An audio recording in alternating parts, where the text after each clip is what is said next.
Pessoal, podcast Saúde Perfeita hoje, emblemático com um dos grandes mestres do judô brasileiro. Meu sensei aí há mais de 40 anos, 64 anos de judô, mais de 50 anos com academia, formando mais de 200 faixa pretas, para você ter uma ideia. Hoje, sensei Alfredo Hélio Arraes, muito obrigado, sensei, pela sua presença.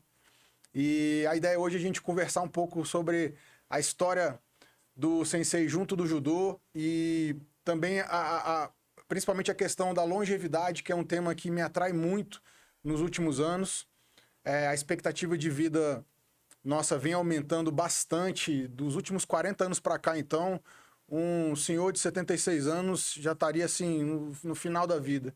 E hoje a gente vê um exemplo aqui de um homem de 76 anos com um estilo de vida extremamente ativo, com projetos ainda para executar, academia nova acabou de ser montada lá no Santa Catarina, mestre? Santa Catarina. Santa Catarina. Atividade física diária, nutrição, suplementação, jogador de xadrez. Sensei, a primeira pergunta é o que representa para você hoje, olhando para trás, todos esses anos de judô, todas essas pessoas que você teve a possibilidade de formar, cidadãos de bens. Eu já ouvi inúmeras histórias suas de alunos que você recuperou, inclusive né, de caminhos errados aí. E conta um pouquinho pra gente.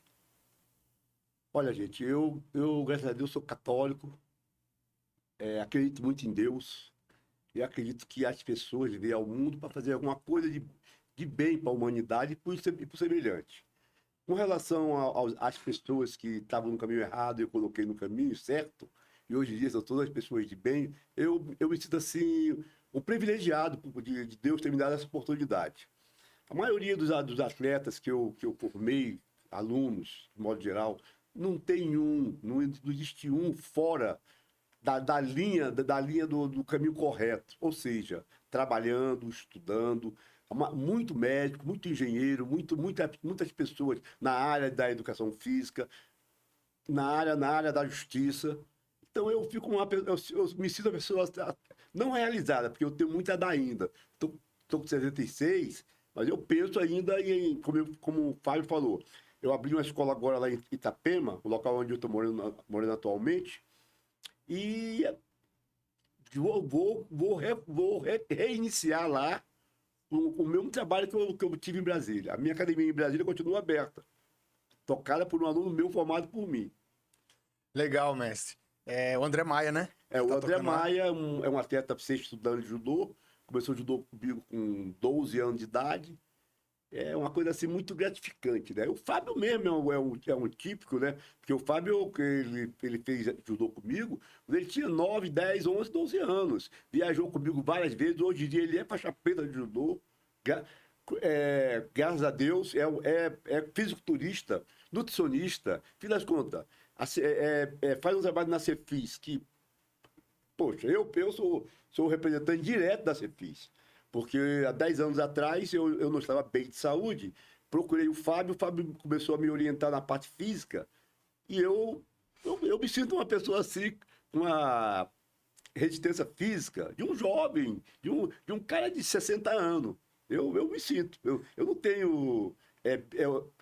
Cronologicamente, eu tenho 76, mas biologicamente eu acredito que eu esteja com 60. Perfeito. Ô, sensei, eu lembro quando a gente começou o trabalho lá, 10 anos atrás, e logo no início você teve uma evolução tão rápida que eu lembro de o pessoal da federação vir comentar assim, mas rapaz, o que aconteceu com o Sensei Arraes? Que agora ele, pô, perdeu a barriga, tá com uma postura diferente, parece que está mais jovem. É exatamente isso que a gente está falando da idade cronológica para a biológica, o quanto que as ações do dia a dia ligadas à alimentação, atividade física, controle do estresse, quanto que isso impacta na saúde da pessoa e vai trazer um envelhecimento muito mais saudável, né?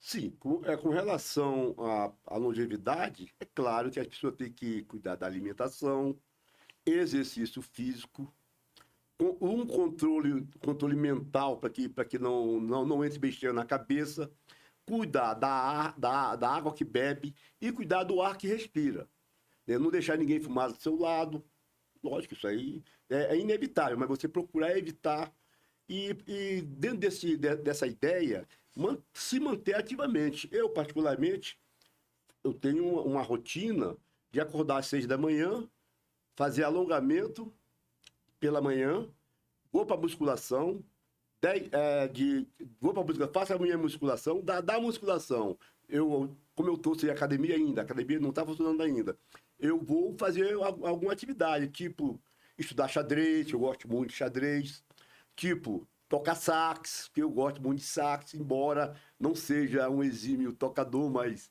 eu estou aprendendo a tocar.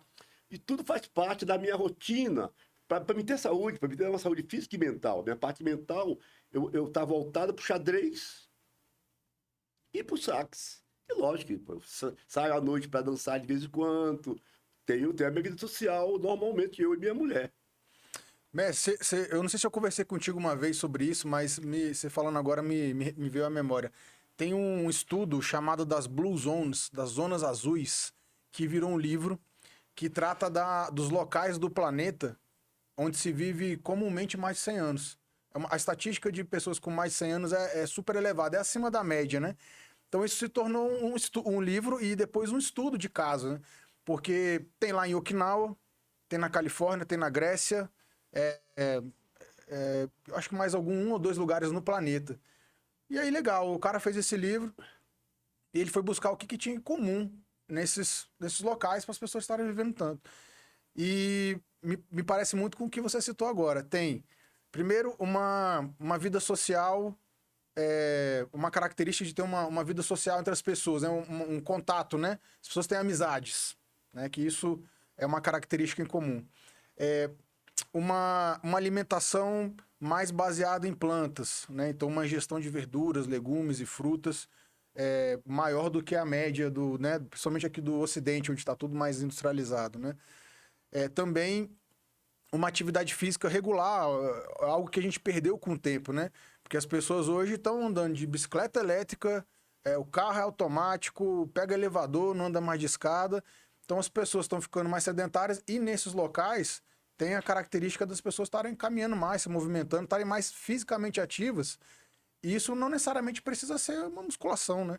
Eu falo que as pessoas podem estar fisicamente ativas, cuidando da própria casa, né? Subindo as escadas ao invés do elevador. Até mesmo o hábito de falar no telefone, se você, ao invés de ficar sentado falando no telefone, você fala no telefone em pé se movimentando, isso ao longo de dias, semanas e meses gera um impacto para a saúde, porque o ser humano foi feito para o movimento, né, Sensei? Isso. Essa ideia de movimento, agora eu tenho a felicidade, né, de morar num local onde tem praia, onde eu posso me movimentar mais um pouquinho, porque realmente onde tem praia obriga a pessoa a ter uma atividade física maior, né? E com relação à alimentação, eu sou super rígido, sou super rígido. Numa época da minha vida, eu fazia a dieta do guerreiro, que é uma dieta voltada para isso que você falou aí. Uma dieta muito rígida, comendo uma vez por dia. Não é jejum intermitente. Jejum intermitente é bom também, mas é diferente. E eu me sentia muito bem na época. Muito forte, muito bem. Inclusive, a época que eu participava mais ativamente de aula e de treinamento, foi nessa época. Pronto, esse era um tema que eu queria tratar aqui, gente, porque hoje a gente fala muito de jejum, saiu estudo científico, né? Porque o jejum há 20, 30 anos atrás, quando eu comecei a estudar nutrição esportiva, era condenável, né? Pô, você não toma café da manhã, o café é de rei, almoço de príncipe, jantar de pobre. Tinha uma série de conceitos da nutrição que foram vencidos com o tempo. Hoje você tem uma possibilidade de fazer dietas de uma variedade imensa, entre elas o jejum. E aí eu lembro, há 10 anos atrás, o Sensei me falando. Mais, viu? Bem mais, né? Bem Não, mais, 10 anos quando a gente voltou a se falar mais. Mas já é um pouquinho antes. Aí ele veio falando da dieta do guerreiro e tal, e eu achei aquilo meio estranho. Na época eu tava assim, cara, mas será e tal? E hoje a gente tem muita base científica em relação a isso daí. Vamos adentrar um pouquinho mais nessa conversa aí, Sensei. Eu lembro que a dieta do guerreiro, ela surgiu baseada num estudo, não foi isso? Isso, Que no foi estudo. feito em cima do exército romano. Isso, dos guerreiros romanos. Guerreiros romanos. Eles guerreavam de dia e se alimentavam à noite. Isso. E quando eles conseguiam ganhar uma cidade, eles dominavam a cidade e faziam aquelas coisas que a gente vê nos filmes aí. Fazia comiam demais, tá todo mundo faminto, né? Porque a parte mental, inclusive eu tenho até uma história para falar aqui. Boa. Eu tinha um médico que ele combatia a dieta do guerreiro. Ele falou, você é louco, não sei o que, tal, e combateu muito. Ele falou, eu vou pedir para você fazer uns exames. Porque ele tinha meus controles meu controle de exame. O primeiro susto que ele tomou ao ver o meu exame após a dieta do guerreiro foi o meu índice de glicemia baixou e a minha testosterona aumentou. Olha. Eu não sei, pô, a testosterona foi lá para cima. Ele falou, ué, como pode? Aí esse médico passou a fazer a dieta do guerreiro. E depois que ele combatia demais, depois ele passou a fazer a dieta do guerreiro. Porque o nível hormonal todo mexeu. Quando você faz a dieta do guerreiro na primeira semana, você fica excitado, fica super onde que tá, fica meio assim, meio ligado, entendeu? Depois você cai na normalidade. E depois é só beleza. É só Exatamente, alegria. porque esse lance do café, almoço, jantar, isso é muito mais moderno, não sei, talvez tenha 100, 200 anos, desde que surgiu a geladeira, porque antes a gente não tinha nem como armazenar o alimento, né? Então, a sociedade vem se tornando mais preguiçosa, porque o alimento hoje está muito fácil, Muito fácil. e o nosso DNA ainda é aquele do ser humano que tinha que caçar, tinha que se proteger, né? Ele tinha essa característica hormonal mais do dia a dia, porque você tinha todo dia que acordar e matar o leão, vamos dizer assim, né? E a sociedade moderna trouxe pra gente facilidades, mas também acabou gerando aí obesidade, sedentarismo. As doenças hoje que mais matam, elas são todas preveníveis. Diabetes, Isso. né? A hipertensão, entupimento de artéria. Inclusive, falando de diabetes, na época que eu comecei a fazer a dieta do guerreiro mesmo, eu estava com a minha glicemia alta. Eu fui na médica, ela me passou uma dieta nutricionista lá, passou uma dieta para mim comer de 2 em 2 horas. Aham. Aí eu falei, pô, se eu como de 2 em 2 horas para controlar a minha glicemia, e se eu não comer, como é que não controlo mais, não? Aí foi na época que eu conheci o Fredão. Não sei se você conhece. Fredão, lógico. O Fredão. Aí eu conversei com o Fredão sobre a dieta do guerreiro. Fred Azevedo, treino pesado, virou uma referência isso. hoje aí. O Fred cria muito conteúdo. Muito conteúdo, cara muito entendido, cara muito legal, cara muito bacana. Eu gosto de falar das pessoas boas que participaram da minha vida, eu gosto até de comentar. Aí ele me falou, Raiz, faz a dieta do guerreiro. Isso na época, na Hanway. Hanway, eu lembro, você me contou essa história. Pode voltar aí 20 e poucos anos. 20 e poucos anos, 30 e poucos anos. Aí eu passei a fazer a dieta do guerreiro. Olha, eu fiz uma escolha muito boa. Hoje em dia eu não faço dieta do guerreiro. Não faço. Mas a pessoa que for fazer, eu aconselho que faça, porque foi muito bom para mim. Mestre, você sabe que depois dessa conversa nossa, eu lembro que você me contou que não foi... Você fez, teve bons resultados, você já contou. Depois você aplicou também com os alunos. Eu lembro você falando do Andrei, que o Andrei chegou a fazer. É típico. O Andrei perdeu peso, ficou forte pra caramba. O Andrei fez. Incrível. Alguns atletas fizeram. Alguns atletas que presenciaram a minha melhora, eu vou fazer também, ué. Se o professor tá fazendo, tá melhorando, por que eu não vou fazer? E fizeram. E acho que não se arrependeram, nenhum deles. Não, e é interessante porque o estudo científico, ele nasce da prática, né? Isso. Alguém praticou, veio uma teoria, uma ideia, pô, será que isso aqui, eu tô vendo um resultado aqui, eu vou levar isso para um campo científico para comprovar. O próprio fisiculturismo foi assim, né? Quer dizer, já se faz musculação há mais de 100 anos. 100 anos, né? Com sobrecarga de peso e tal. É lógico que a ciência vem evoluindo e vem testando algumas coisas que a gente na prática já percebia, né? Mas eu queria te contar que logo depois você me falou da dieta do guerreiro, aí eu comecei a pesquisar um pouco mais e eu sou assim, cabeça aberta, sabe?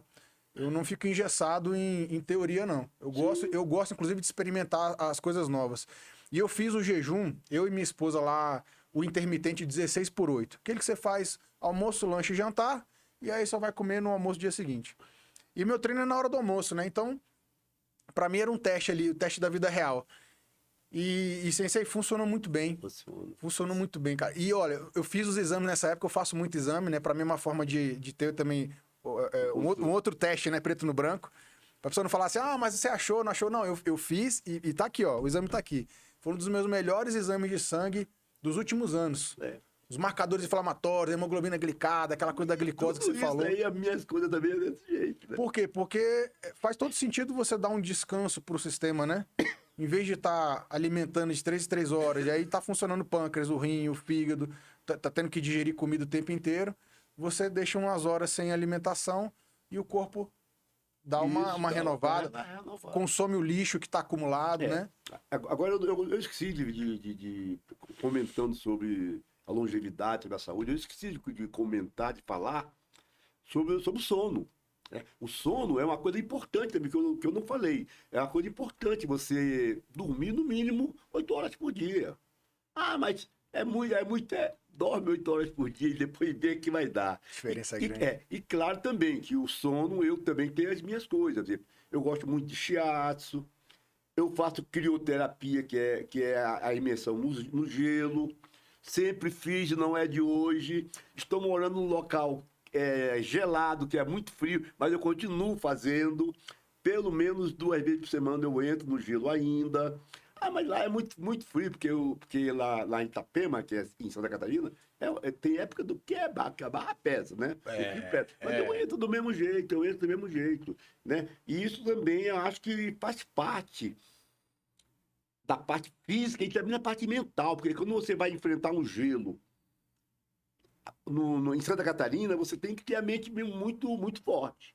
Perfeito, Viu? perfeito. A parte mental também de você aprender a passar pela adversidade. E isso faz com que você também aprenda a passar pela adversidade Exato. fora do contexto de saúde.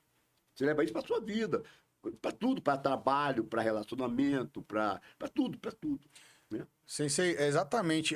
A gente entende hoje, né, a ciência já tem isso bem evidenciado, que a exposição ao estresse, lógico, de uma forma controlada, que é o que a gente faz com atividade física, Sim.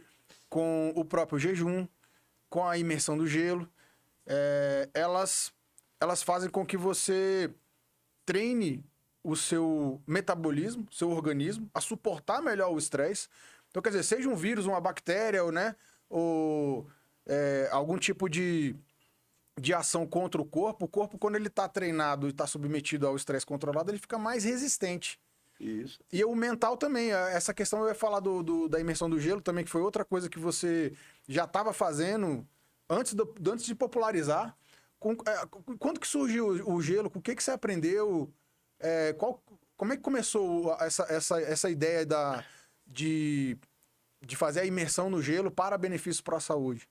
Olha, um amigo meu, eu não lembro bem o nome do amigo, me deu um livro sobre crioterapia. É um livro grosso, muito importante.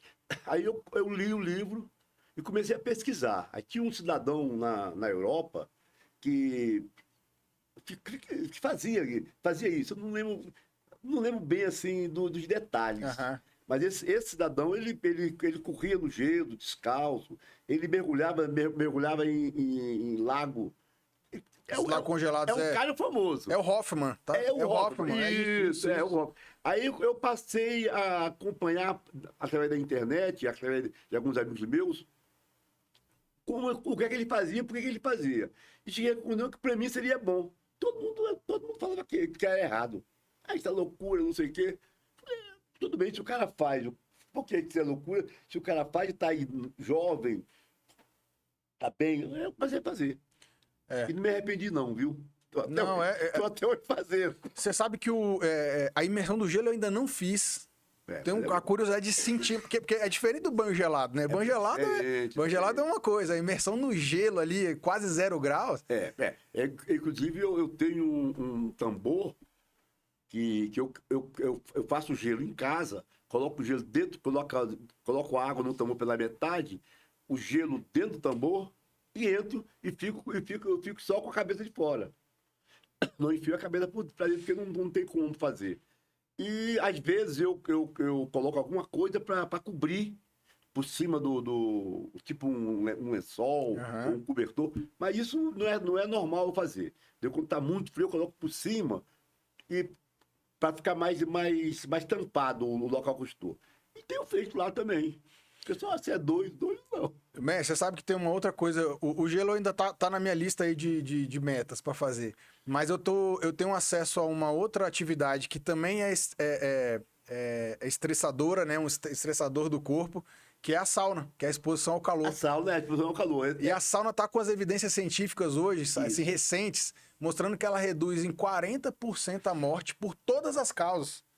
Aí, Você acredita? não, Com, sabia, mas com- porque lá isso veio inclusive mais lá da Finlândia, Finlândia. onde eles têm culturalmente, né, o hábito de fazer sauna, o cara depois pula no gelo, É isso, tem aquele isso, choque térmico contraste, ali. tem um contraste. Eu fiquei sabendo que até os bebês lá, eles expõem no carrinho de bebê, na parte externa, já para acostumar a criança ao estresse do frio, que para eles lá é dia a dia, né? Dia a dia, dia a dia. Então, quer dizer, essa questão. Hoje a gente sabe também, me veio aqui na cabeça agora, que as crianças que têm contatos com animais de estimação, elas ficam com a microbiota mais variada e acaba tendo uma imunidade maior. Maior. Então, quer dizer, você evitar o estresse, ele acaba sendo pior para a sua saúde. Isso aí, é isso aí. As pessoas fogem do estresse, mas aí esse é o estresse bom. É o estresse saudável. Isso. Gelo, controle de alimentação. Que todo mundo quer comer só aquilo que é gostoso, que faz bem, que faz bem ao paladar.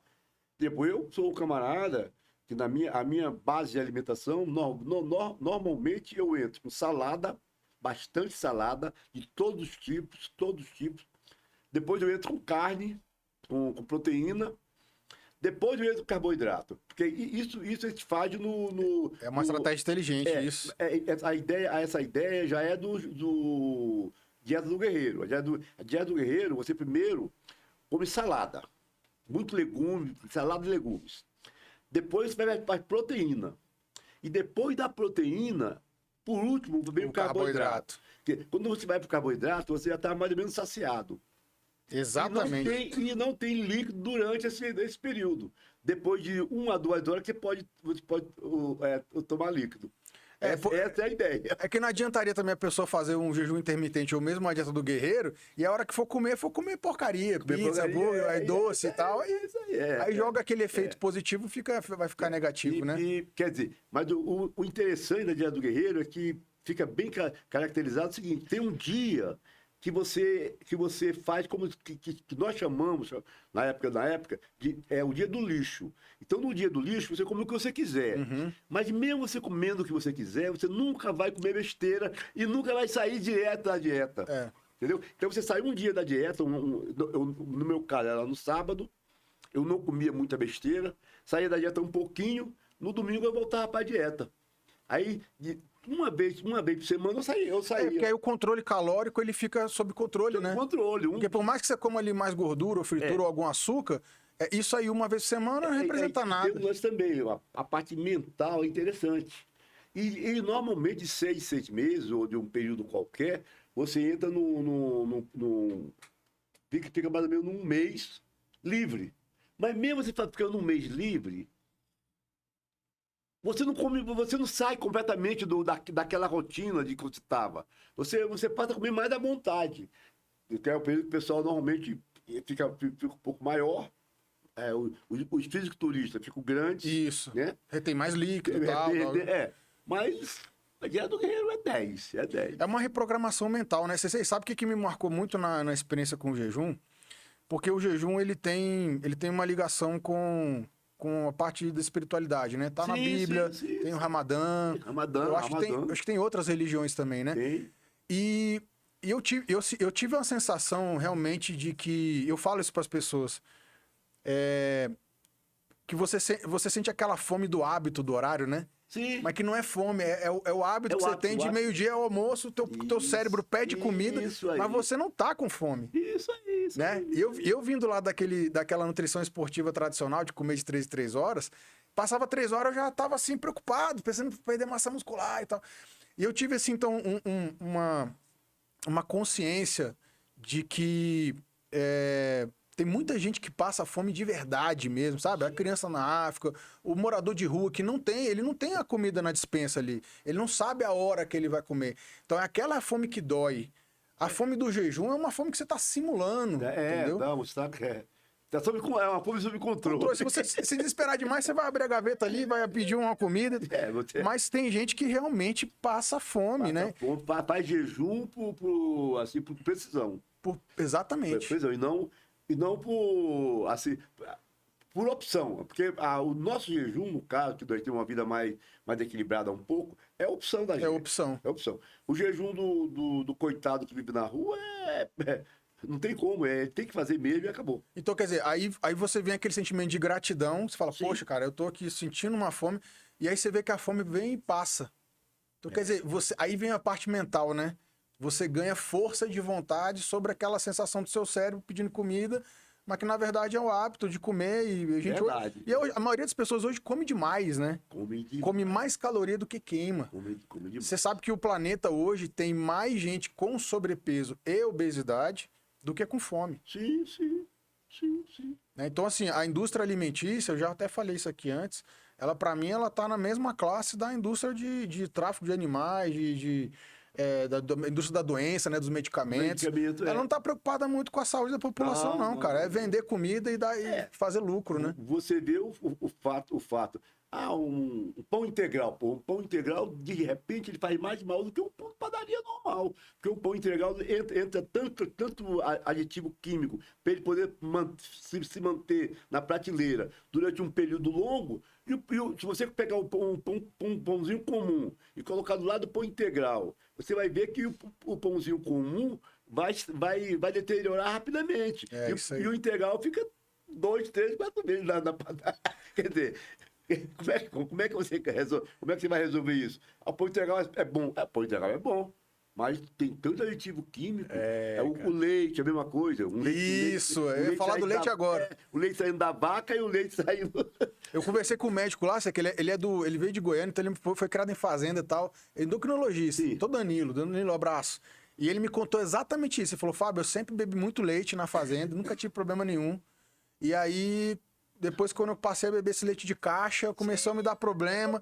Aí eu parei, um dia eu fui pra fazenda, bebi o leite de vaca de novo e não senti nada.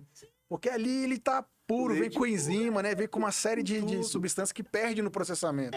Inclusive até mesmo, se a gente for partir mesmo pra coisa mais séria, muita doença é provocada. O requeijão tem mais coisa ruim do que coisa boa. Se você quem come requeijão tem que pensar mais vezes. O queijo também. É um problema. Eu pelo menos, eu procuro evitar o leite, requeijão, queijo. Eu procuro evitar. Eu procuro ir mais para uma alimentação natural. Lógico que nem sempre dá, mas a gente vai tentando. Eu acho que o problema hoje é a alimentação tá muito voltada só pro paladar, né? As pessoas querem comer só o que é gostoso, o que tem... Aí vai pro sal, gordura, açúcar, né? Que é o que dá mais sabor. Mas perderam a consciência da importância da nutrição para a saúde, cara. Saúde, qualidade de vida. Eu ontem até falei que ontem foi o dia do nutricionista, e eu falei que a nutrição, ela é uma ciência que deveria estar sendo ensinada no ensino fundamental. Sim. Para as crianças poderem compreender essas questões que a gente está falando, que muitas vezes não passa na cabeça. Come ali um queijo, requeijão, mas nunca parou para pensar, né? Como é que aquilo está sendo fabricado, né? Salsicha, nuggets, essas coisas hoje que a molecada gosta. Salsicha. Eu não como salsicha de jeito nenhum, eu não como mesmo. Quando vê a fabricação daqui, que você fica com nojo do negócio. Fica com nojo do negócio. Não dá. Negócio, as pessoas dizem, você é muito radical. Talvez seja, não sei. Mas para minha saúde eu faço tudo. E a gente vem vendo a ciência mudar de opinião, vamos dizer assim, né? Com chama de verdades transitórias. Então, eu lembro da questão da gema do ovo ser o vilão do colesterol das doenças cardíacas. Isso aí. Aí isso mudou. Na época que eu era atleta, eu comia 12 ovos por dia. 12 por dia. Era certo. Eu comia... Hoje em dia eu não posso comer, inclusive eu tenho intolerância a proteína do ovo. A proteína do ovo. Mas depois Depois de ter comido isso durante mais ou menos uns 30 anos. Mas eu comia muito óleo. O pessoal fala, o seu colesterol vai ser alto. Ia lá, não tinha nada. Não Meu colesterol tinha. era normal. Era isso Eu aí. comia 12 por dia. Comia 6 e 6. Né? Você sabe que essa questão da gema do ovo, assim como a gordura saturada, ela também caiu. Caiu, é. Porque aquela gordura da carne, a pele do peixe, isso é entope, aqui é saturada. Blá, blá, blá, blá, blá, blá, blá. Verdade. Agora as evidências já mostraram, opa, não é bem assim. A gordura da carne. Olha, eu como carne gorda. Meu colesterol é bom. Aí. Eu como carne. A carne, eu gosto de uma carne mal passada. Já que eu não sou vegetariano mais, eu como a carne mal passada e gosto daquela gordurinha e como a gordurinha e acho legal. Todo mundo corta a gordurinha e fala, joga aqui no meu prato a gordurinha aqui. Isso. E até a banha do porco, Banha eles do voltaram a porco, falar para utilizar, para preparar os alimentos, né? Lá em Seria um casa. absurdo, você volta no tempo e só fala, não, Lá rapaz. em casa a gente usa banha de porco. Vocês Só não usam lá? Só não usa quando não tem. Mas normalmente usa banha de porco. Né? Por quê? Porque lá em casa as pessoas seguem, normalmente, né, o pessoal mais velho, assim como eu, segue a orientação, né? Eu sou meio controlador também. também. Mas, lógico, as meninas mais jovens comem besteira mesmo. O que eu vou fazer? Eu vou proibir de comer? Eu não vou proibir de comer. Agora eu falo, olha, come, mas se prepara, que a pancada vai vir. A pancada vem. Quando chegar com a minha idade, não vai estar como eu tô. Eu falo direto, a minha maior, assim, coisa que eu uso mesmo pra falar, olha, você vê, eu tô com 76. Você tem 19, 20. Eu quero ver você chegar com 76 como eu estou. Isso. Você com 40 anos já vai estar pior do que eu como eu estou hoje. Fazendo isso que você está fazendo. É o que a gente falou da idade cronológica e biológica, né? Tem gente que vai chegar no 40, vai estar com o organismo de 60. Vai ter, com certeza vai ter. Entendeu? Então é uma coisa muito séria. E isso eu procuro passar, inclusive, nos meus treinamentos. Quando eu dou aula de judô para atleta ou não atleta, eu procuro incutir na cabeça deles essa ideia de alimentação, de repouso, de massagem, de crioterapia, alguns fazem, né? E não só de luta em si. A luta em si, a luta é a luta, é o judô. Foi o que me especializei, mas eu não ensino só luta. Eu não tô para ensinar a pessoa só a lutar, só a derrubar o outro, a não cair, a cair bem. Não é isso. Ó. Existe uma filosofia por trás da luta, e essa filosofia por trás da luta é que leva você a ter o controle alimentar melhor, respeitar mais o semelhante, e a série de fatores que a luta em si está intrínseca no judô. No judô. Nos dois colocando. Nas outras lutas eu não sei porque eu não frequento. Esse era até um dos temas que eu queria tocar. Porque o judô, se eu não me engano, pela Organização Mundial da Saúde, foi considerado o esporte mais benéfico para as crianças, mais saudável, alguma coisa assim. Foi, com E certeza. tem exatamente esse aspecto todo que alguns você já citou aí, do respeito, né, de aprender a perder, da parte do treinamento físico. Inclusive, você sempre foi conhecido por ter treinos fisicamente intensos, fortes, duros, né? Até mesmo agora no Master, enquanto a gente treinava lá na academia do Sensei aqui em Brasília, os treinos tinham uma parte física inicial sempre muito forte, né? Eu acho que isso vai ajudando a fortalecer o indivíduo, a formar o caráter. Eu queria que você me falasse um pouco dessa questão do judô trazer talvez essa cultura milenar do japonês, né? Que eu acho que tem muita diferença do que a cultura do brasileiro, né, para o que a gente aprende de lá. E como que isso ajuda a pessoa a se formar para a vida, para a saúde, para construir família, para o trabalho e tudo mais. Olha, eu vou começar por uma parte, a parte de respeito. Um exemplo típico da cultura japonesa. Na minha academia, há algum tempo atrás, a gente limpava a academia com a vassoura antes de iniciar o treinamento. Todas as pessoas, todos os atletas que pagavam, o que pagavam ou não, ao que tinha muito bolsista, pegavam a vassoura e ia varrer. E eu também fazia parte dessa limpeza da academia, do local de treinamento. Teve um cidadão que falou o seguinte: não vou fazer porque eu já pago o judô. Falei para ele: olha, se você não fizer essa limpeza junto com a gente, você você não vai fazer parte do grupo. Isso não vai ser bom para você. Não, mas eu já pago o judô por você, que tem que mandar alguém limpar, não é eu que vou te pagar e ainda vou limpar para treinar.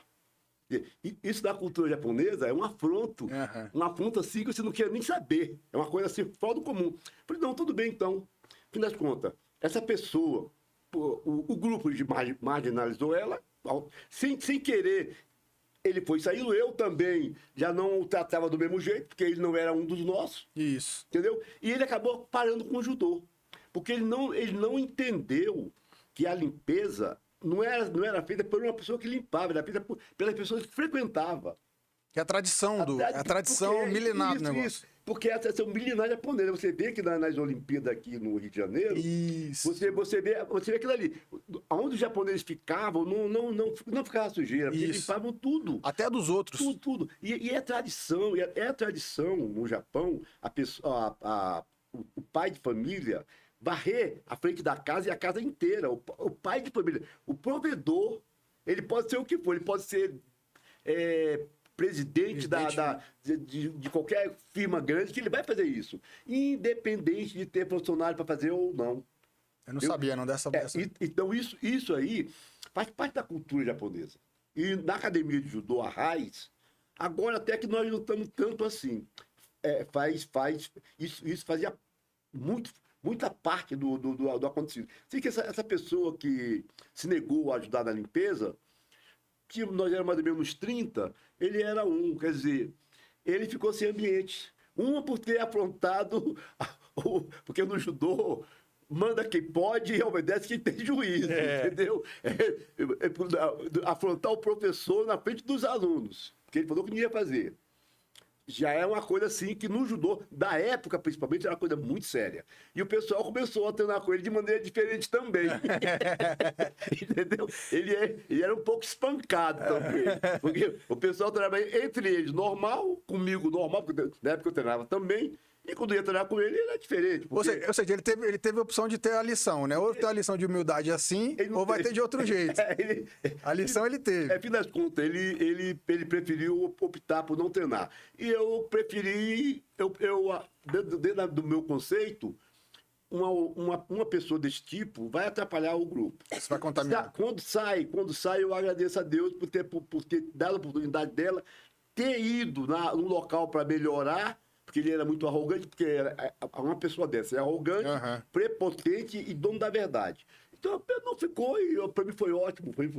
Para a estrutura da minha escola foi ótimo. Eu acho que exemplifica bem isso aí, mas que eu tava falando. E teve uma outra história que me veio aqui, que você contou uma vez lá pra gente também, sem citar os nomes, mas foi uma história que eu achei interessante, porque você foi chamado para dar um workshop, uma palestra numa academia, e aí quando você chegou, tava aquela carniça de kimono que os caras não lavam há um mês. Isso. Sabe, pô, não sei porquê, né? E aí você entrou e você falou, bicho, vou voltar amanhã, vou dar uma chance pra vocês aí, vocês vêm com o kimono branco, arrumado, limpo. Como é que foi essa história aí, mestre? Eu ia dar um treinamento de uma academia que era no subsolo. E as pessoas não cuidavam muito da higiene. Eu falei para ele o seguinte, olha, inclusive tinha uma pessoa que estava lá, que era médico, e era aluno meu de outra modalidade de luta. Eu falei para eles, olha, depois hoje eu não vou dar aula para você, por isso e isso.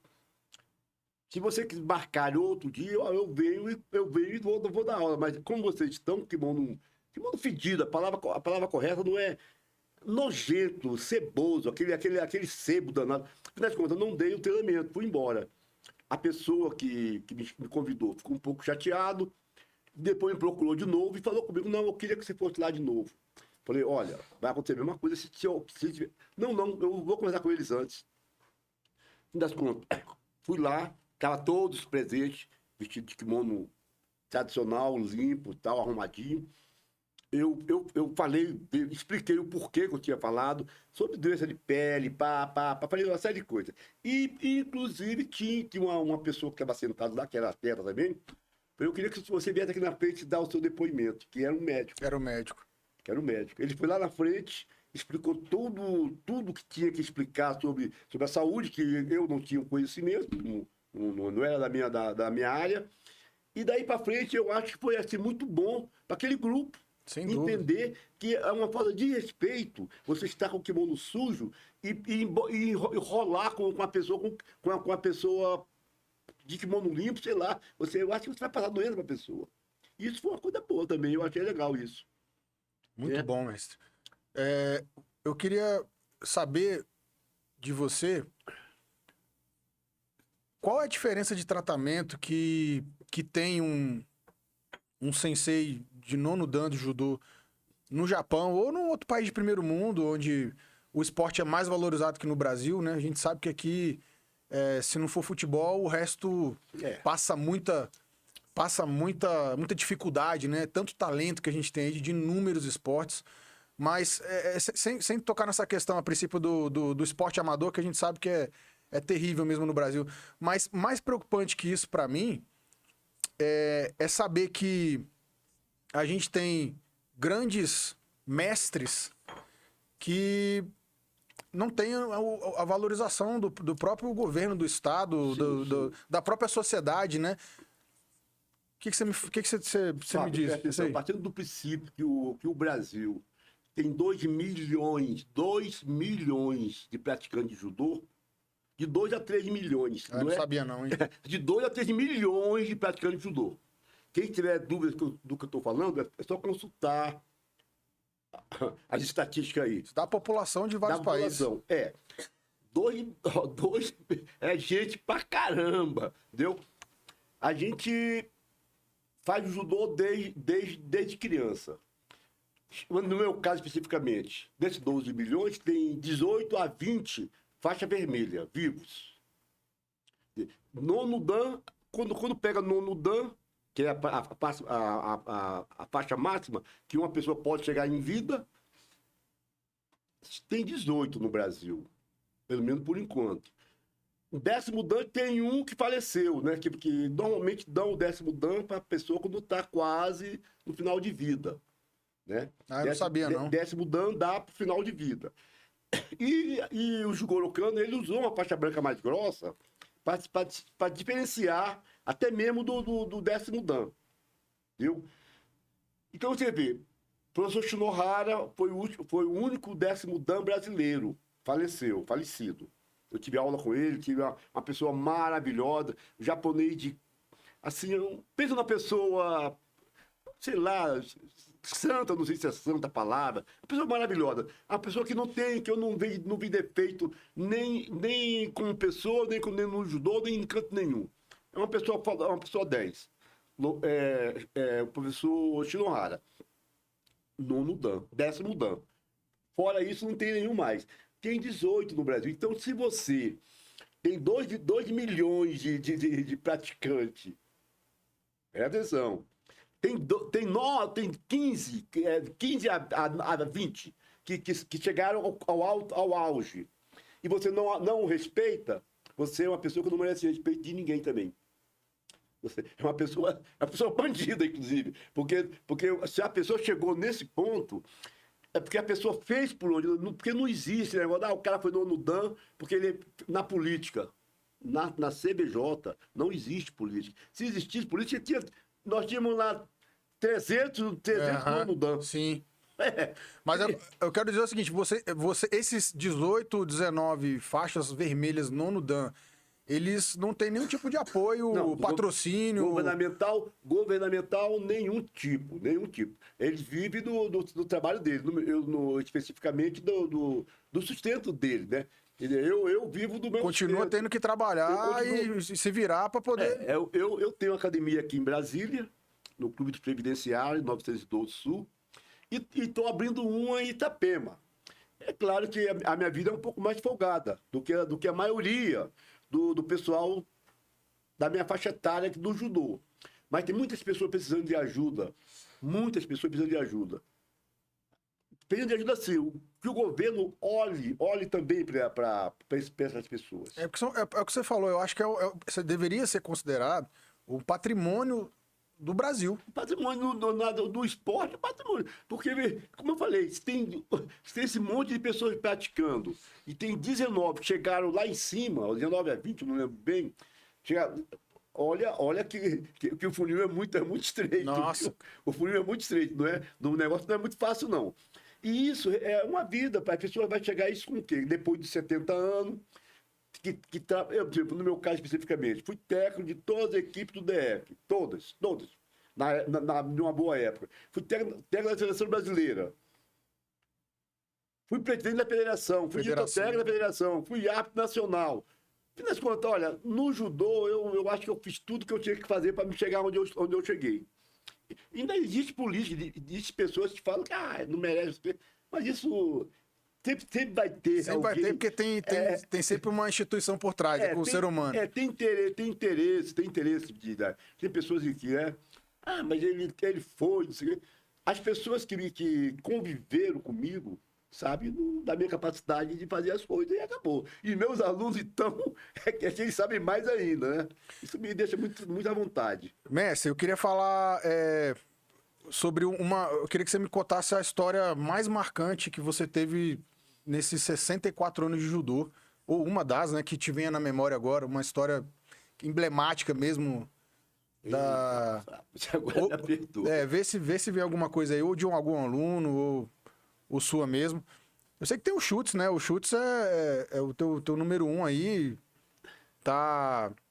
foi bicampeão mundial. Não sei se você tem um outro atleta com tantas premiações assim. Em termos de competição, né? O Chute realmente ele é um destaque. Destaque é um cara que até hoje participa de competição, e ele tá com mais de 60 anos. Normalmente vai para as competições, traz resultado a nível nacional, internacional, pan-americano, sul-americano. Então o Chute é um ocupo, fora de série. Mas uma história que veio na cabeça, que me deixou assim, muito feliz, foi só faz bastante tempo, um aluno que ele usava droga. O pai dele fez tudo que pôde para tirar. O pai dele era coronel do exército na época. E o pai dele levou ele para os Estados Unidos para fazer terapia, final de contas, não conseguiu. Aí colocou sabia de mim, me colocou no judô. E ele que gostava de judô. Eu falei para ele, vem cá, você tem com ele, tinha 12 anos na época. A situação é essa e essa e essa. Se você continuar nessa vida aí, até eu vou desistir de você. Eu não sabia que você mexia com droga. Porque ele já jogou comigo. Então você vai ter que parar. Pô, professor, mas é difícil isso aqui. Você vai ter que parar e você vai me dizer quem é que te fornece isso. Ele falou que era polícia, eu fui atrás do cara, falei pro cara, o cara falou, professor, tá tirando meu pão, meu ganha-pão. Eu falei, o seu ganha-pão vai receber aonde? Na Polícia Federal, se você continuar fazendo isso. Pare de vender droga para ele. E o cara parou. E o menino parou também de mexer com droga. E foi campeão, inclusive, né? Não vou falar não, porque não interessa. Aí passou a vida foi passando. Tô eu no Rio de Janeiro, fui para Niterói. Aí eu tô na barca, na barca lá, o cara passa o cara não passa em mim e dá uma esbarrada assim, por querer, né? Aí eu virei e falou, não gostou, não? Eu falei, tá maluco, rapaz? Continuei lá. Aí ele ficou me empurrando, né? Aí, porra, eu fiquei assim, né? Falei, porra, cara, não tá me conhecendo, não? Eu falei, não tô te conhecendo, não. Estou falando de falando o nome dele, né? Falei, aí me abraçou. Isso que uns 10, 20 anos depois? 30 anos, bom, ele estava casado, 30 anos depois. Caramba. Ele me abraçou e me agarrou e pá. Olha, eu quero que você tá indo para onde? Tô indo para Niterói. Eu quero que você vá na minha casa. Aí eu, na sua casa, cara. Porque minha mulher tem que te conhecer e meu filho tem que te conhecer. Eu falei, vou. Fui lá na casa dele. Aí isso mais me emocionou. Ele tinha uma casa de 2 andares. Aí eu tinha a escada, né? A escada, e logo depois da escada tinha aquela parede, né? Para entrar pro quarto.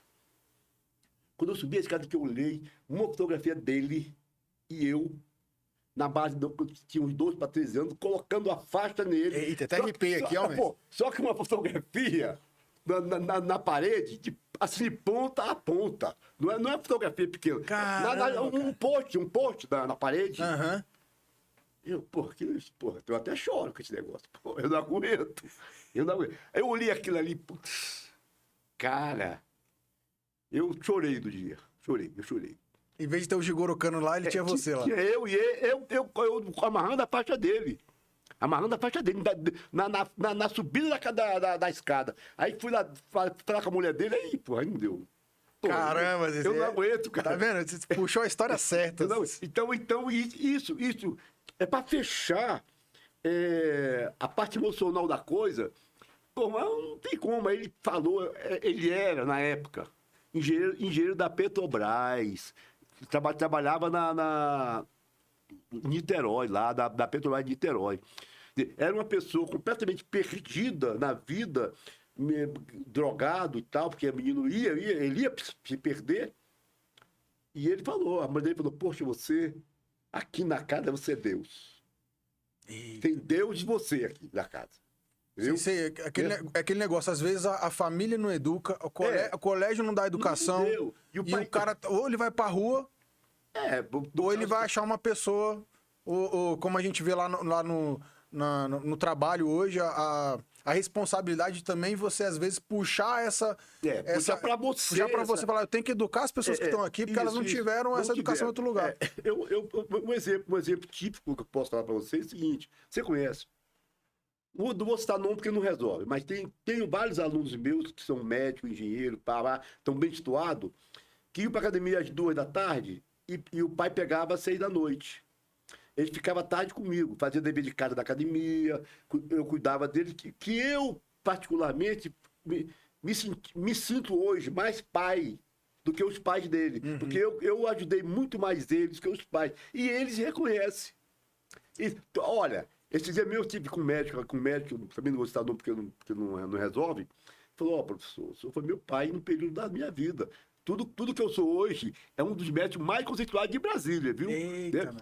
Tudo que eu sou hoje eu devo ao senhor. Falei, não, cara, não é bem. Não, é porque o meu pai não tinha tempo para mim. O pai era médico, não tinha tempo para mim. E eu tinha que. Porque na época não tinha esses colégios onde criança fica o tempo todo. Como é que pré. Jardim, sei lá o que é, pré. Que passa o dia todo, né? Isso, não tinha isso. E a minha academia tinha espaço. O menino ia pra lá com 5, 6 anos de idade, ficava comigo lá até às 6 da noite. Ficava de 2 da tarde às 6 da noite. Ou então de 8 da manhã a meio-dia. Isso eu fiz, não foi com um, não. Se fosse com um, seria pouco. Foram com muitos. Eu tava lá, essa época eu tava lá na Asa Norte, e eu lembro bem disso daí, como que era. Era aquela sensação realmente de família, de você você tinha colegas ali e o mestre que fazia esse papel de pai para toda aquela criançada lá, numa época que muitas vezes muitos viam o pai muito pouco. Meu pai viajava muito, por exemplo. O pai viajava muito, passava muito tempo fora e tal. Sim, o E trabalho aí, dele é a gente esse. acaba tendo mais contato com aquela família ali do que com a própria de casa. O Andrei começou a fazer judô com 3 anos de idade, faz parte desse grupo. O Andrei e o Igor, que é o irmão dele. Todos dois pessoas bem-sucedidas. Pessoas de bem, pessoas que estão aí, né? Eu tô com o André, eu falei o nome dele porque ele é um cara cabeça aberta, não vai ter problema nenhum, entendeu? Mas ele não que o pai dele não desse assistência para ele, não é isso. Não é o caso dele. Mas ele teve uma ajuda assim. Então, assim, essa é uma característica que você traz com você, né, Sensei? Porque essa generosidade. Quer dizer, você não cobrava 2 aulas porque o cara ficava lá 4 horas a tarde inteira. Ficava lá o dia inteiro, pagava normal. E você tem também uma filha adotiva, não é isso? Eu tenho uma filha... Ou foi mais de uma, não? Não, eu tenho uma filha minha, que é a Pamela, ou que é a Adriana, desculpa, que é a Adriana, tem... Inclusive, é 6 estudando judô. Isso. Né? Foi atleta de nível também? Seleção? Foi seleção brasileira. Se não foi fazer a Olimpíada, foi problema político. Né? Também não quero entrar em detalhe, né? E eu crio a Pamela, eu peguei ela com 4 anos de idade. Ela tá com 20. Né? Tá com 20 agora. Foi mais uma aí que você pegou e jogou pra cima. E a minha mulher atual tem 2 filhas. Uma delas tem 22, outra tem 23. Que também considero como se fosse filha minha. Eu trato como filha. Não tem esse negócio. Se eu tiver que falar, eu falo. Eu trato como filha. Quem dá o pão dá o ensino, né? Então eu trato como filha. Realmente, elas Eu acho que ela me considera como pai. A Pâmela, eu tenho certeza que sim, que me chama de pai.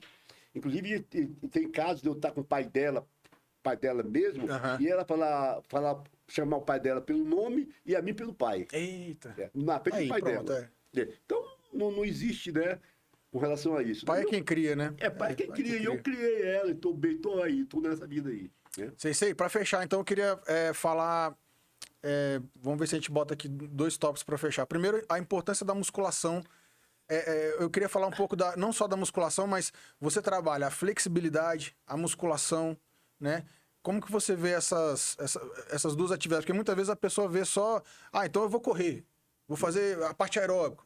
Não, então eu vou malhar, mas aí ninguém alonga, né? E esse é um aspecto que é fundamental para a pessoa ter uma prevenção de lesão, esse tipo de coisa. Olha, a mobilidade articular, que é uma parte parecida com alongamento, ele é muito importante para a pessoa fazer a musculação. Normalmente, eu faço mobilidade articular e alongamento cedo, antes de ir para academia, de musculação. E, normalmente, que eu vou fazer perna, um exemplo, eu trabalho nessa parte de mobilidade articular e de alongamento, eu me dedico mais nas pernas, embora faça o geral. Uhum. E se eu vou fazer a parte do tronco, eu me dedico mais à parte do tronco, embora faça o geral também.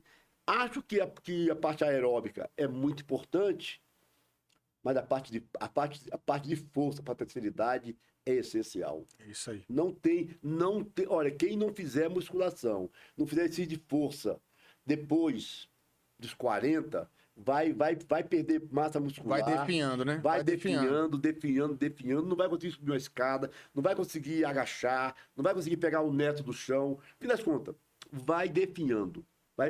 Como é que é o nome da. Atrofia muscular. Não, eu tenho uma palavra. Isso aqui é penia. Sarcopenia. Sarcopenia, isso. Boa. Sarcopenia. A sarcopenia, ela vai vir mesmo e vai vir quebrando. É natural do envelhecimento. Do envelhecimento. E para você se manter bem fora disso aí, é aquele que eu falei. Alimentação, trabalho físico pesado. Mas você trabalho de resistência muscular localizada. É importante também trabalho de resistência muscular localizada numa fase do treinamento. Mas você tem que fazer trabalho de força também, trabalho de hipertrofia. Não tem como você não fazer. O cara é mais velho, coloca a barra pro cara fazer exercício. Coloca ferro nesse peso disso aí, cara.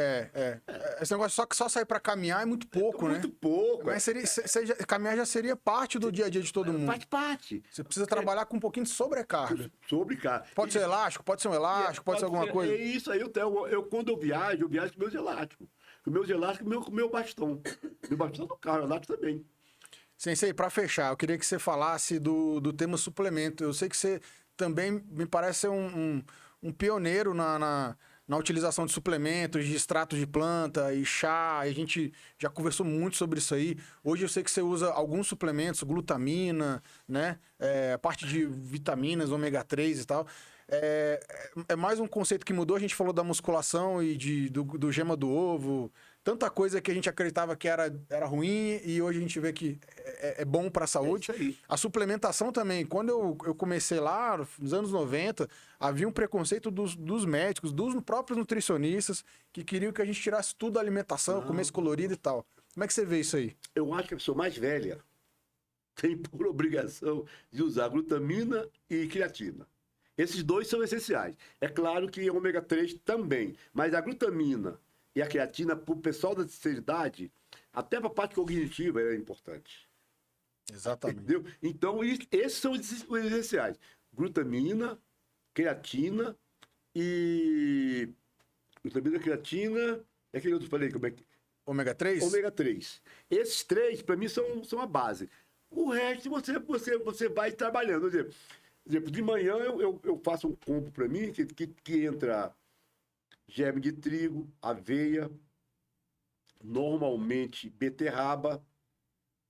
Aí eu coloco dentro disso aí, esses três suplementos, no menos o ômega 3, que é cápsula, coloco esses três juntos, mel, bato no liquidificador, tomo e vou pro ferro. Aí, ó, super vitamina. Entendeu? E vou pros ferros. Aí, nos ferros, eu normalmente levo alguma coisa para me tomar durante o treinamento, Isso. né? Para repor as energias. E eu esqueci de falar para você. Nesse lance aí, eu coloco também levedura de cerveja, que eu gosto de levedura de cerveja. E à noite eu uso o Iprotein, porque para dormir, o Iprotein, sem contar que eu tomo uma série de outras vitaminas. Isso, a gente vai. É. Volta e meia, a gente vai utilizando alguma. Vai utilizando outra, gente. Não fica só nesse, É. mas o carro forte, para mim é isso. Se a pessoa tiver que escolher, que nem todo mundo pode. Tem muita coisa que é boa, que eu costumo dizer isso também. Mas não dá para investir em muita coisa, Não então dá. o Sensei já deu a dica aqui. Creatina, a glutamina também realmente é um aminoácido fundamental para todo o metabolismo. E aí procurar melhorar a alimentação de forma geral. Né? É claro que, tipo, porque eu coloco a proteína da soja de manhã e à noite, antes de dormir, eu coloco o whey protein. No whey protein à noite, antes de dormir, eu coloco whey protein e coloco outras coisas também. Só que na minha cabeça é muita coisa para lembrar, entendeu? Messi, fala para mim, assim, para fechar aqui do mundo dos suplementos. Eu sei que você, como você consome suplementos, eu tenho falado hoje da importância de você ter uma loja, uma marca de confiança, uma loja de confiança, porque hoje com essas compras digitais, as pessoas estão comprando, às vezes vê o preço, compra de uma marca XYZ, não sabe o que é, acha que tá barato. Olha, eu graças a Deus, não tô vendo preço. Não quero saber de preço, quero saber de qualidade. Graças a Deus, eu tô nesse ponto. E quando eu venho, porque eu moro em Santa Catarina, lá as coisas são caras, viu? As coisas são caras. Quando eu venho a Brasília, eu vou no mundo do suplemento e faço a minha reserva para 2 a 3 meses, que é o período que eu tô lá, que eu fico lá normalmente 2 meses. Quando eu venho aqui de novo, eu faço outra remessa. Então, eu normalmente já saio daqui abastecido do mundo do suplemento, que é um local onde eu sei que o Fábio nunca na vida dele poderia pensar em me vender uma coisa que não presta. Não iria nunca fazer isso, que eu usei disso. E isso particularmente para mim. E para o cliente eu sei que ele seria incapaz de fazer isso também. Sensei. Então, obrigado. Fica tá com gravado Deus. para a eternidade isso aqui. Espero que muitas gerações possam ver nosso bate-papo e se influenciar positivamente aí. Eu agradeço muito a ter vindo, né? Estar aqui presente, porque a gente também tá de viagem, né? Eu tô de passagem para o Brasil. Eu não estou morando mais aqui. Muito obrigado Valeu, mestre. Até mais. pela atenção. Fica com Deus.